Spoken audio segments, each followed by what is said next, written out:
Hello and welcome to the Daily Millwall for Bank Holiday Monday, the 30th of August 2021. Today's Millwall news is all about the loans, and we got this exclusive landing from South London Press this morning, and it is about Alex Mitchell. And there you go. It says Millwall defender set to make Leyton Orient loan move. Millwall defender Alex Mitchell is set to join Leyton Orient on loan. The 19-year-old centre-back made his senior debut for the Lions in their EFL Cup win over Cambridge United on Tuesday. Millwall manager Gary Rowett wants Mitchell to play regular football to aid his development. The teenager shone during a loan at Bromley at the end of last season, helping Andy Woodman's side reach the National League playoffs. Mitchell will work with former Lions manager Kenny Jackett, who succeeded Joby McAnuff as Orient boss in May. The O's are 6th in the League 2 table. Their next match is at Newport County on Saturday. So there you go. He's set to go on loan to Leyton Orient. And a reminder, 11 PM Tuesday, the 31st, the window is shut. The players you've got are the players you've got until January, so... Will we sign anyone? Who knows? But Browett was saying to the press the other day that he might be looking at for a defender, and I said, "Well, they wanted to loan Mitchell out, and now it's confirmed that he's going out on loan. So you're loaning out a defender, but then you're gonna bring in another defender. Now, he's not very experienced in actual first team professional football, so maybe you want to get an experienced a player in, but who knows, we'll see how it goes. If we sign anyone, whether that's a defender or the attacking player we were supposed to be trying to sign, we will find out tomorrow by 11 PM. Yeah, but the players leaving out on loan are supposedly freeing up wages to bring someone in. Because they did say several times, we want to sign an attacking midfielder, but we need people to go first. So will Bodvarsson go anywhere? Will Ben Thompson go anywhere? Will Marlon Romeo go anywhere? And if they do, will we be able to respond quickly enough to sign another player? We will see. So anyway, so let's move on now to this. This is also from londonnewsonline.co.uk, and it says Mill set to include loan recalls as two players poised to make exits before transfer window closes. Mill manager Gary Rowett says there will be January recall options in any loan deals involving Alex Mitchell and Isaac Olaofe. Oh, so that suggests... So we've already heard this week about Dan Moss and Sean O'Brien. Those were youth loans, and that's basically 1 month. So this sounds like it could be season long. So Alex Mitchell could be off to Leyton Orient for the rest of the season. We broke the news that League 2 side Leyton Orient are set to take 19-year-old centre-back Mitchell on loan. Striker Olaofe helped fire Sutton United out of the National League last season. He is still working his way back to full fitness after sustaining a groin injury in pre-season.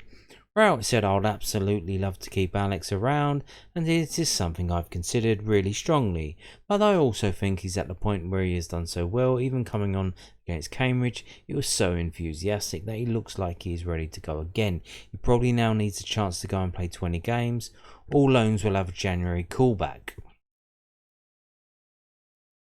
Ideally, Tanto would have had some training opportunity with us. He's not had the chance to do that. Realistically, whilst I'd love him to hang around and see if he can get fitting in and around our team, I also think he's done so well last season at Sutton, scoring the goals, that we need to keep that momentum going.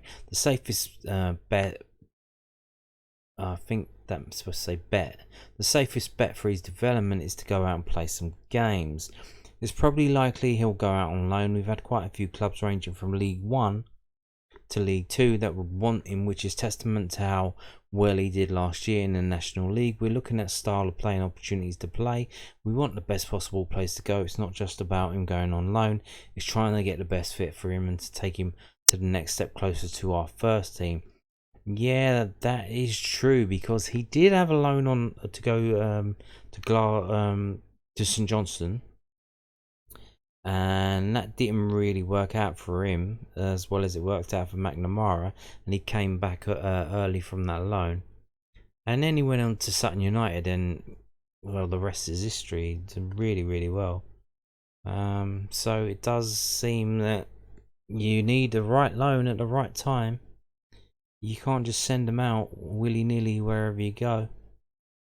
And if you look on the right hand side there, player we were linked with earlier this week when Rowett said he might be interested in signing a defender, Scott Dan's signed for Reading, so it won't be him.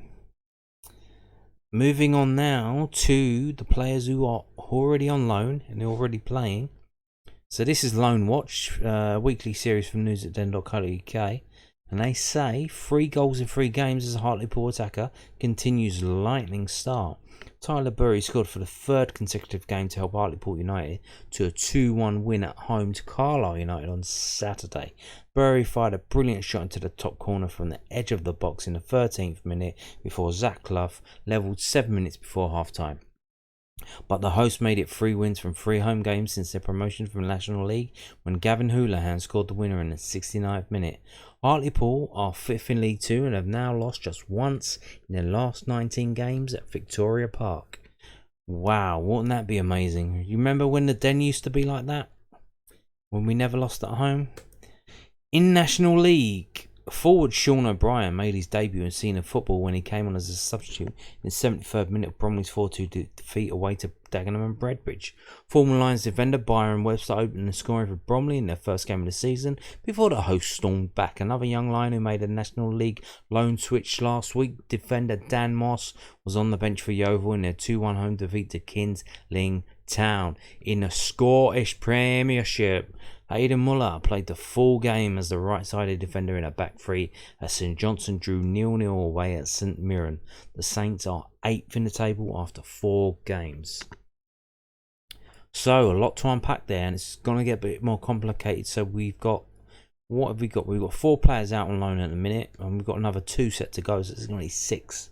So every Monday these videos are going to get bigger and bigger and bigger. And just to show that, we're going to start. So Hartlepool, Tyler Burry, they won 2-1, and here he is. Shots, 2 shots, 1 on target, 1 goal. 1 shot on target, and he got his goal. He's second highest rated player of Hartlepool, 7.08. Only had 25 touches. Passing accuracy of 75. Offense, what did he do? Where is he? There he is. So he fouled twice, offside once, unscheduled touches 3. Defensively, did he do anything defensively? No, he only gave away 2 fouls. Passing, how was his passing? 12 passes, so he only had 12 passes, 25 touches, got 1 goal. Damn. Pass accuracy 75, as we've seen. Crosses 1 at cross, 0 accurate. So there you go. Seems like he's developing to some kind of fox in the box, getting in there right at the time. Not really doing much on the ball. It's being in the right place at the right time to put the ball in the net. It's what seems to be happening. I don't know. I haven't been watching the highlights, but one set of highlights I did watch was the St Johnstone game. Now, I've told you about this before. If you go on BBC iPlayer, there is a program called Sports Scene, and that is basically Scottish match of the day. And I've watched the one from this weekend with Aidan Muller playing in it, and it was a 0-0 against St Mirren, away at St Mirren. St Mirren actually got the ball in the net. Now, I thought Aidan Muller had a decent game. Didn't really stand out doing too much. Again, after his first game that he played, and he was up and down the pitch and very attacking as well. Again, this time not attacking at all. It's being told to stay back when there's a corner up front. He's on the halfway line as the last man. So definitely changed the way that he's playing there. And watching the highlights, when St Mirren, so there was a set piece. St Mirren got the ball in the net, and it was a header, and it was a player that Muller was supposed to be picking up, and I'm got, oh no, that's not good for him. But then what happened was the geezer was offside, and when you watch the slow motion replay, Hayden Muller is the one with his hand up, saying, "Excuse me, Lino, this geezer's offside," and he got the call. Very self-assuredly confident that the guy was offside, because he was in the middle of the area. He was facing one way, so someone behind him could have been playing the geezer offside, but he was very confident that he wasn't, and his hand shot up. And even though the guy got on, so he basically stopped playing, put his hand up. Now, if that wasn't given, he would have been right in the shit. He's basically given them a free fucking goal by not playing to the whistle. So, luckily, he got the call. It was offside, given. And yeah, pretty good. And he was involved in another incident. Let me just try and remember what happened here. So what happened was, so St Mirren had a shot. St Johnstone keeper saved it by parrying it out. Not really to anyone, but just like bobbling around. Went to Muller, he took one touch. It wasn't the best of touches, and then the St Mirren guy got the ball, shot towards the goal, and Muller's jumped in at him like feet first and deflected it away. And again, another incident. If that would have went in, it would have been very, very bad for Muller. But he recovered very quickly, figured out what was going on, got in there, deflected it away. Very, very good. So his score here, he's not too good. Number 9, 6.69. It's a decent score, but the players above him are doing did a lot better in terms of rating. It's like I said, he wasn't attacking, didn't have a shot, didn't have a key pass. He won 3 aerials. He had 59 touches, which is quite a lot. Probably in the top 5. Offensively, yeah, we've seen he didn't really do anything there. Fouled once, 2 unscheduled touches. So defensively, here you go. So 1 tackle, no interceptions, 5 clearances though, which is the most for Johnson, along with Reece Devine. 1 block shot as well, and 2 fouls. So, and passing wise, so 40 passes, which is quite high. 60% accuracy. So, and the accuracy is down across the board for St Johnstone. So, imagine there was probably some kind of press going on. Yeah, it did seem that way watching the highlights. Yeah, crosses 1, which was accurate, so that's good. But long balls, not so good. 11 long balls, only 3 accurate. So, eventful game for Hayden Muller. Very decent. Got himself out of a jam and did very, very well. But again, another draw for St Johnstone. They seem to be quite similar to Millwall in terms of loving a draw. What you gonna do? So, moving on now. So we've heard about Sean O'Brien is on loan to Bromley. Bromley on the right hand side. Then here he is. He came on Saturday. The away game to Dagenham Redbridge. They lost 4-2. And he came on in the 73rd minute. And I believe, I'm not too sure, so this is an away game, so they might not have it. But Bromley, for a non-league team, they've got pretty decent setup, and they do film a lot of stuff and put it on their website. So if you're interested in that, you might not go look at that. If you're bored off your tits and want something to watch, check out the videos on Bromley's website. I think it's called bromley.tv, something like that. And again, so this was they didn't have this at the News at Den story, the News at Den Loanwatch story, because that was written this morning, and Bank Holiday Monday, the National League was playing. So they played Saturday, they played Monday. So Bromley played Monday today. They won 3-0 against Eastleigh, and again Sean O'Brien was there, but it was an unused substitute, which is not surprising because Bromley had a guy sent off. So I doubt they would bring a forward on when you've got when you're down to 10 men. But they still won the game. Yeah, so so Sean O'Brien came on in the 73rd minute in the first Bromley game, and he was just an unused substitute in the second Bromley game. Moving on now to Dan Moss. We've already heard about this game. This is a game from Saturday, and he came on in the 60th minute. So may have been done something good in that 30 minutes that was on the pitch, because again they played again today away at Aldershot, and they won 2-1. And Dan Moss actually started the game, played the full 90 minutes. So there you go. That's the substitutes roundup. And like I said, when Alex Mitchell and Isaac Olaofe go out on loan, it's going to get even longer. But you can't wait.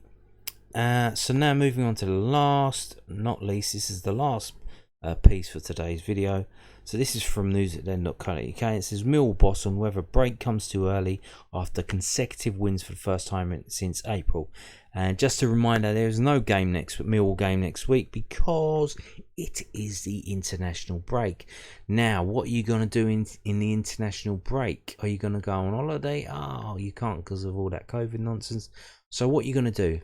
Now, you could watch have a look at the Northern Ireland games, because Millwall got two players playing in that, but basically Danny Ballard and Jules Saville. You could watch. You could actually go and watch a non-league game. That's very encouraged these days. Maybe you could go and watch Yeovil, see Millwall's Dan Moss play, or go and watch a Bromley game and see Sean O'Brien play. That's what you could be doing in this international break. But what does Gary Rowett say about it? So Gary Rowett is determined to make the most of the international break and iron out one or two problems, and revealed some players are still not 100% after having COVID-19 in pre-season. Millwall have played 7 games in all competitions since August 7, winning 3, drawing 2 and losing 2. Rowett half joked he was glad there was not another fixture for 2 weeks after a first league win of the season against Blackpool on Saturday. Some of the Lions squad have yet to hit top form, and there have been early season injuries to key players. The squad will have a few days off before returning to Calmont Road. Millwall will then prepare for 6 games in September, starting with West Brom at the Hawthorns on September 11th. Millwall have won consecutive games for the first time since April 5th, and Rowett was asked after the 2-1 victory over Blackpool if he feels the first international break comes too early in the season. When you've managed in League 2, when it's Tuesday, Saturday, and it's just relentless, I don't think you can ever complain when you get a bit of a breather, Rowett said. What you've got to do within that breather is make sure you will not iron out one or two problems with your team. You iron out some of the areas you think you need to improve, and from a training perspective, you get something which is a luxury in today's football, which is 2 weeks to actually work with your players. We've had to every couple of days pick a side, organise a side, put a side out there, and bear in mind again we've had 3 or 4 COVID cases, and even those players are saying themselves they can't get up to speed. It will do them good to step back and have a breather and go again. Although we've got a really difficult game next, that I think that win will do us good. Indeed, any win is fucking good. Especially for us now. But we wait with bated breath to see tomorrow. Tomorrow's videos will probably be late, because I will probably wait until the transfer window is shut, so I make sure that we know where the Mill players have gone on loan, and where we know if Jed Wallace is still a Mill player or not, or if he's gone to Crystal Palace. So we will see. See you tomorrow. Thank you for watching. Goodbye.